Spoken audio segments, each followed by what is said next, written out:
Hey, what is happening, people? Woodsy Workout here, and today we are taking a deep dive on wall balls.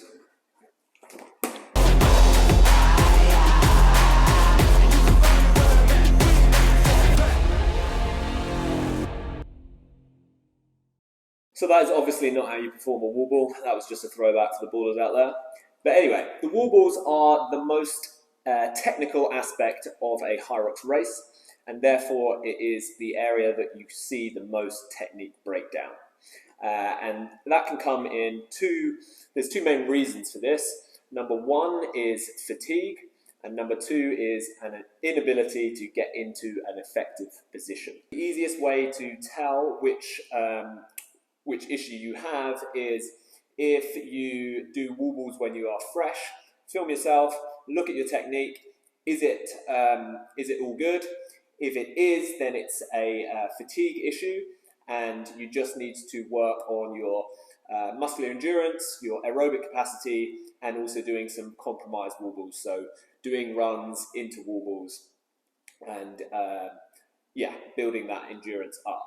If you, when you film yourself and you check your technique, and I'll give you some pointers on what we're looking for, then it's an inability to get into that position. So it's not a fatigue issue, it's a mobility or a muscular strength, or just a movement pattern. You just need to practice the movement pattern. So what are we looking for?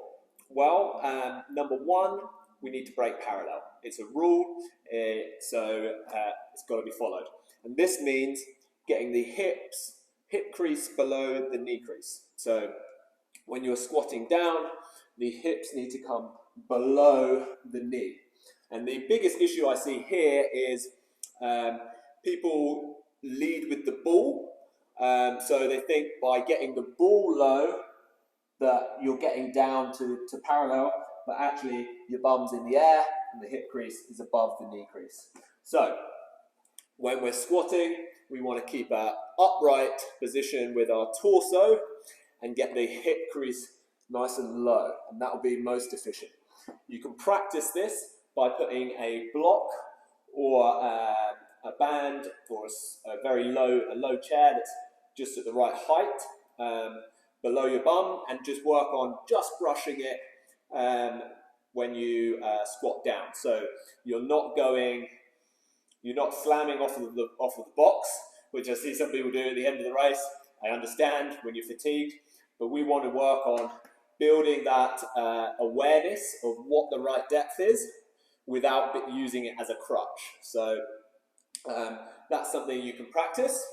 The next thing we need to look at is hitting the target. So for men, that's 10 foot. For women, that's 9 foot.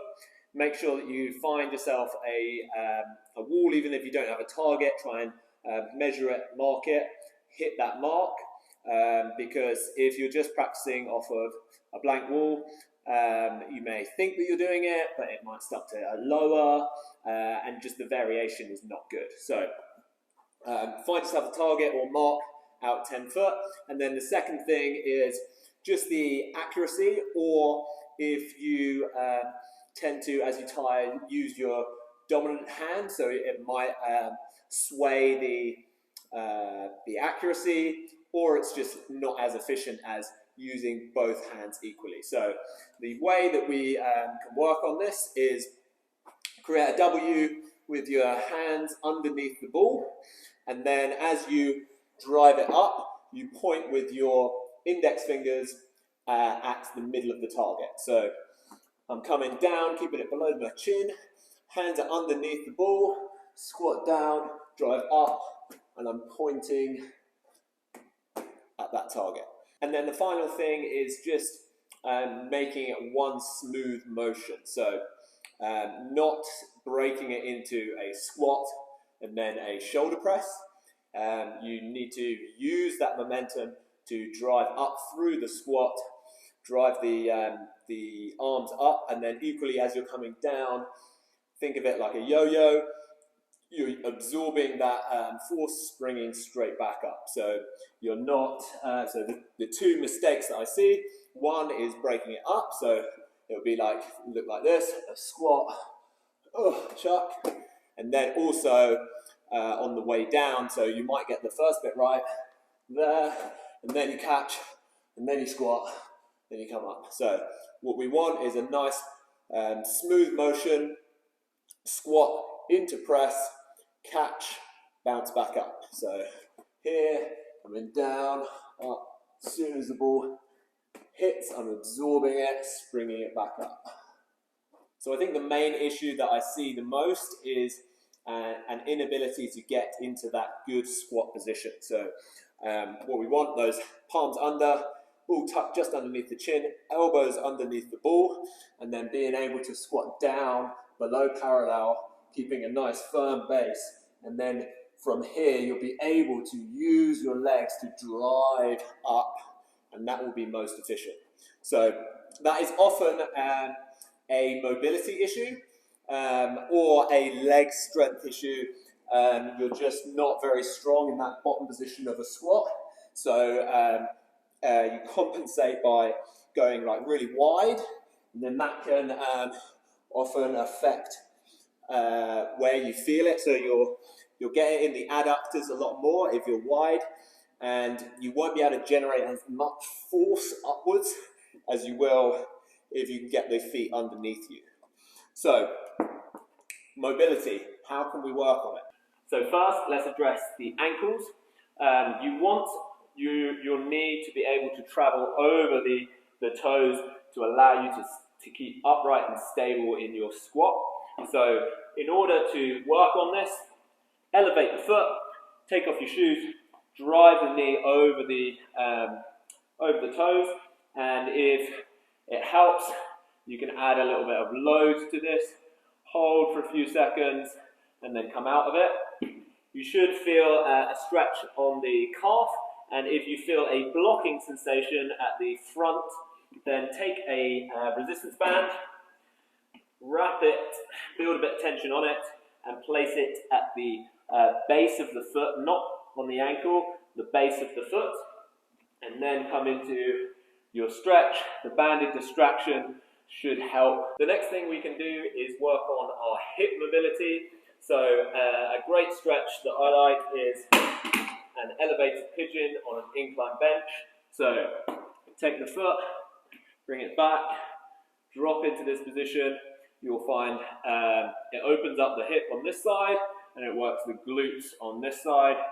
And being able to stay upright like this is engaging the hips, activating some of those muscles. And then you can also lean towards the front knee and then lean towards the ankle, and you'll feel it in different places. So there's two mobility moves. Now let's look at strength in those end ranges of motion. So come into a deep goblet squat, pause for 3 seconds just off the bottom, so we're not relaxed into this position, we're just off the bottom, 3 second pause, drive up, 3 second pause, drive up. Okay, keeping the elbows under, keeping the kettlebell or dumbbell just below the chin.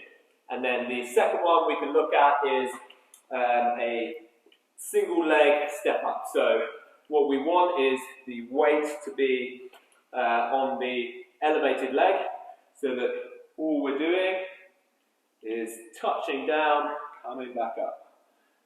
Touching down, coming back up. And that single leg motion, you'll feel if you have an imbalance left to right, and it's also going to really stabilize the knee and work on quad strength. So those are some moves that you can look into to work on your wall balls.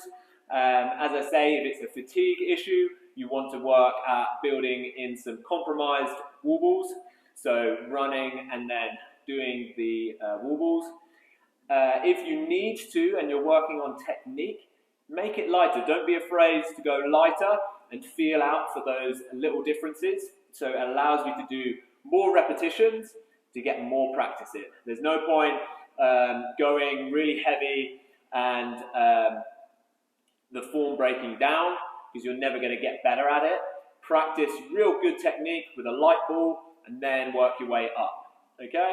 The other moves that I would start to incorporate is front squats. If you've got an ability to front squat, or like a zombie squat, goblet squat will work, and then some shoulder press. So push press with a barbell, and dumbbell thrusters are great, and then also even just barbell holds above the head.